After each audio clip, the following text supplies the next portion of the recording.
Ini saat yang ditunggu-tunggu oleh semua trader di seluruh dunia. Apakah emas akan menciptakan new record atau kembali gagal untuk menembus level all time high 2075?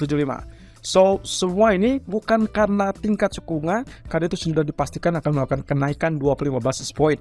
Tapi poin utamanya adalah apa rencana Fed berikutnya. Itu yang akan dititik beratkan, dan bisa saja kita akan mendapatkan kejutan yang terbaru dari Fed. Dalam hal ini mungkin pernyataan Ketua Jerome Powell. Kita lihat dari sisi teknikalnya, apakah emas didukung oleh pola yang memungkinkan untuk menciptakan new record atau tertunda sementara waktu setidaknya sampai hari Jumat, karena kita masih punya senjata baru yaitu NFP. Ya, seperti itu lihat dari grafik US dollar atau DXY. Grafik daily menunjukkan kemarin sinyalnya adalah ditutup dengan shooting star, dan saat ini pun dia sedang mengalami penurunan. Itulah sebabnya kenapa emas masih tetap mengalami kenaikan atau dorongan positif.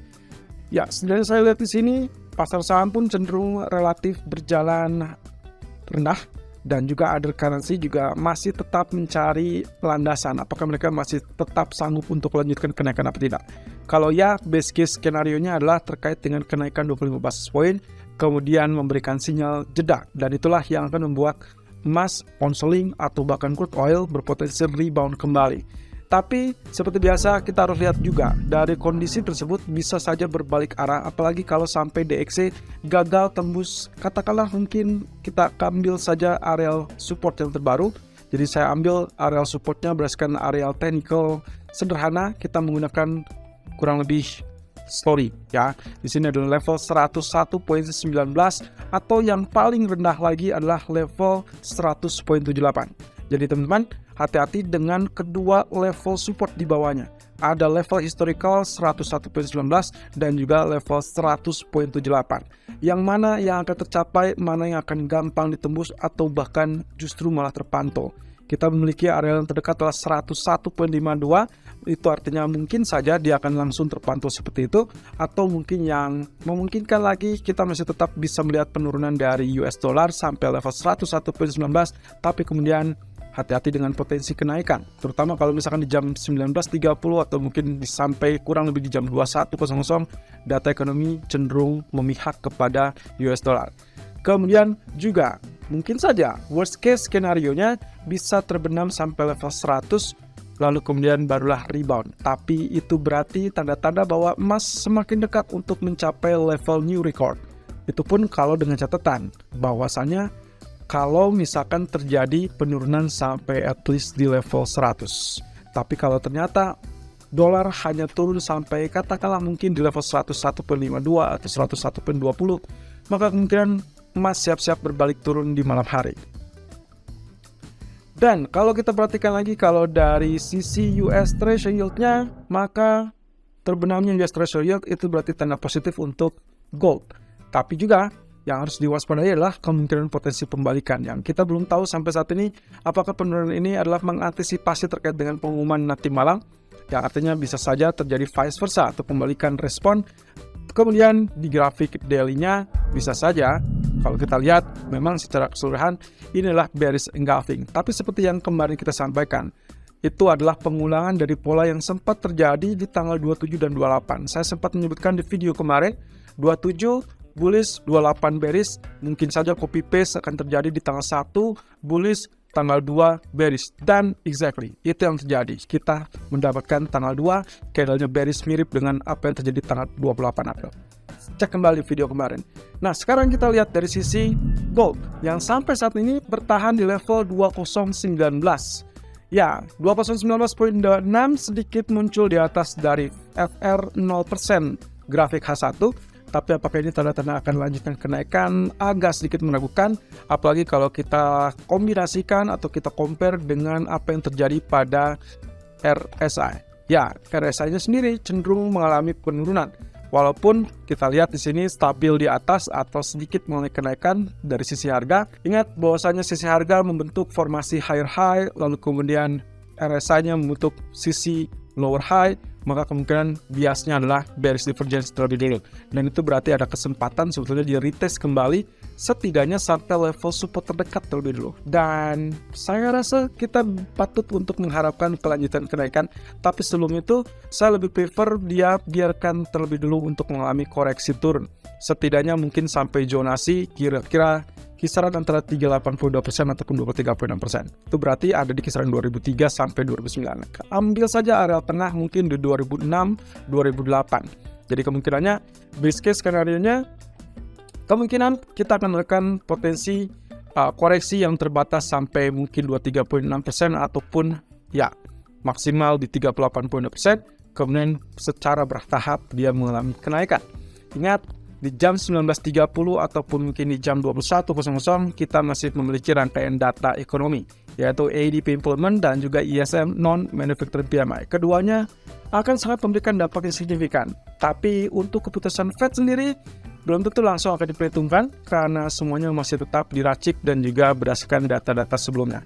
Jadi cukup berimbang dan ada kecurigaan juga bahwa data ini baru akan berdampak setelah data non-farm payroll berikutnya. Artinya memang butuh banyak data untuk masukan Fed. Nah, oleh karenanya, Anda yang inginkan level buy, sebetulnya bisa saja Anda menyiasati kemungkinan strateginya adalah sebelum data ekonomi. Jadi, saya lebih prefer mungkin area 2008-2010 itulah zona buy yang terbagus. Kemudian hati-hati, begitu ada retest kembali area 2019 atau bahkan mungkin spike sampai mungkin lebih tinggi. Ya, kita belum tahu, tapi yang jelas setelah data ekonomi, Anda segera exit, karena kemungkinan kita akan mengalami kendala menjelang FOMC meeting. Nah, itu bisa kelihatan di mana kita akan bisa lihatnya di grafik H4, karena potensi dari grafik H4 sendiri, ya ternyata setelah kemarin bertubi-tubi menguji area support, ternyata kembali gagal dan 2000 kurang lebih ya 2020-an ya, 2019 kurang lebih dia masih menahan, dan Anda bisa lihat di sini pantulan itu sangat tinggi dari terendahnya 1978 karena kemarin itu hanya berada ya lebih tepatnya di sini ya, itu adalah 1978 langsung kemudian rally akibat data dan juga kekhawatiran perbankan. Nah, lalu kemudian muncul dengan akhirnya tembus dengan zona resisten dari triangle. Ya, akhirnya inilah yang akan mensiasati ataupun berpotensi mengalami kenaikan lanjutan. Tapi hati-hati, yang paling fleksibel ataupun yang paling ideal sebetulnya dia akan terkoreksi terlebih dulu. Jadi saya lebih mengharapkan penurunan di sisi ini ketimbang langsung mengalami kenaikan. Tapi kemudian kenaikannya bisa dianggap bahwa ini adalah pullback, kemudian dia mengalami kenaikan terlebih dulu. Nah, hati-hati dengan kenaikan tersebut, sebetulnya ini adalah potensi yang agak sedikit kritikal. Balik lagi semua terkait dengan FOMC meeting yang bisa saja mungkin mengecewakan market atau mungkin memenuhi ekspektasi market. Tapi yang jelas kalau misalkan antisipasinya adalah mengecewakan market, saya mengantisipasi bukan dari kenaikan suku bunga, karena kenaikan suku bunga 25 basis point sudah diantisipasi market dan sudah bisa diterima dengan sangat baik. Jadi jangan kaget kalau ternyata saat pengumuman suku bunga 25 basis point naik, itu emas pun akan mulai kenaikan. Tapi pertanyaan sampai berapa, maka fokus dengan dua level tersisa di resisten antara 2030 ataupun 2047. Jadi 2030-an, 2047-an, di situ adalah kriterianya mungkin kita akan mendapatkan hambatan yang sangat serius. Terutama kalau sampai dia gagal untuk tembus 2030, saya perkirakan mungkin 2031 atau 2032, kemudian dia berpotensi rejection kembali turun. Ini dengan catatan, kalau ternyata 30 menit kemudian pernyataan dari Fed mengatakan bahwa mereka masih tetap terbuka untuk melakukan kenaikan suku bunga. Ya, jadi bukan suku bunga yang bulan Mei, melainkan suku bunga bulan berikutnya. Itu yang akan menjadi permasalahan bagi pergerakan harga emas. Dan juga kalau ternyata gagal naik di atas 2047, ini pun kelihatannya bisa terjadi rejection turun. Jadi artinya secara psikologis bullish emas butuh kenaikan di atas 2050-an teman-teman. Itu semakin membuka peluang untuk sampai ke level 2075 atau bahkan menciptakan new record. Tapi gambarannya kalau kita bicara tentang FOMC secara keseluruhan, saya rasa rejection itu akan membuat dia akan sedikit sulit untuk menciptakan new record. Dan new record kemungkinan baru akan terjadi kalau misalkan data NFP di hari Jumat cenderung lebih lemah. Tapi untuk FOMC kelihatannya masih 50-50 dan kita mengantisipasi kemungkinan terburuk, yaitu mereka masih memberikan isyarat bahwa meskipun mereka jeda, mereka tidak mengisyaratkan untuk pemangkasan, melainkan masih tetap dalam sisi hawkishnya. So, kemungkinan potensinya Anda bisa siap-siap untuk melakukan sell di zona resisten antara 2030 ataupun 2047. Tapi untuk Anda yang ingin melakukan buy secara jangka pendek, Anda bisa andalkan potensi koreksi yang tadi sempat saya sebutkan dengan antisipasi adalah pasang stop loss di bawah kurang lebih teritori 2005. Jadi biasakan menggunakan stop loss tersebut karena kita tidak tahu efeknya seperti apa. Karena bisa saja yang sudah sebelum data tersebut justru dia mengalami penurunan lebih dulu. Ya. Nah, sekarang kita beralih dengan sisi atau outlook dari pound sterling yang ternyata juga mengalami rejection sebelum terjadinya retest areal support. Ya, garis merah ini adalah support yang cukup kritikal dan kali ini saya tidak menyia-nyiakan kemungkinan potensinya rebound. Ya. Potensi itu juga sudah sempat saya sinyalkan kemarin, kalau sampai dia gagal untuk tembus 1.2400, maka siap-siap exit strategi sell, kemudian Anda switch menjadi buy, tapi hati-hati reboundnya hanya maksimal 1.2500 dan itulah yang terjadi sampai hari ini. Ya, pagi ini kita sudah mendapatkan 2500, tapi guess what? Saya rasa kalaupun misalkan Fed memberikan kejutan dan akhirnya memberikan dampak penguatan US dollar, maka yang paling potensial itulah rejection di zona resisten 1.2500, 2520-an, dan selama dia tidak tembus di atas 1.2568, saya rasa pound sterling masih tetap dalam zona penurunan, teman-teman. Tapi dengan catatan, ini kemungkinan berlaku setidaknya sampai menjelang BOE meeting minggu depan di tanggal 11 yang diperkirakan akan melakukan kenaikan 25 basis point. Tapi fokus utama malam ini semua tertuju kepada US dollar, bagaimana dengan sikap kebijakan moneter dari Federal Reserve. So, hati-hati 1.250 atau 1.2520-an silakan lakukan sell dengan stop loss. Saya rasa Anda siap-siap untuk lakukan cut kurang lebih kalau sampai dia tembus di atas 1.256-an. Ya, anggap saja mungkin 20 atau sampai 40 poin dari atas areal resisten tersebut. Anda gunakan stop loss, karena begitu dia tembus di atas area ini, ada tanda-tanda kemungkinan dia kembali naik. Tapi juga hati-hati, selama dia gagal untuk tembus di bawah 1.2400, itu yang akan menjadi permasalahan terbaru. Karena bisa saja dia akhirnya malah kembali rebound. Dan itu berarti menandakan kesekian kalinya pound sterling berada di sisi sideways, setidaknya lagi-lagi sampai menjelang pertemuan POE minggu depan. Nah, di sisi daily-nya semuanya juga terlihat di sini sangat jelas pergerakan masih tetap berada di sisi resisten dan juga support. Yang terjauh adalah support 1.2430-an atau 1.2400. Jadi ini yang masih akan tetap menjadi PR, tapi resisten juga agak sedikit bermasalah. Nah, kalau Anda perhatikan sisi harga higher high, sisi RSI justru membentuk areal lower high. Jadi kemungkinan posisinya masih terganggu oleh bearish divergence dan itu potensi untuk mulai penurunan.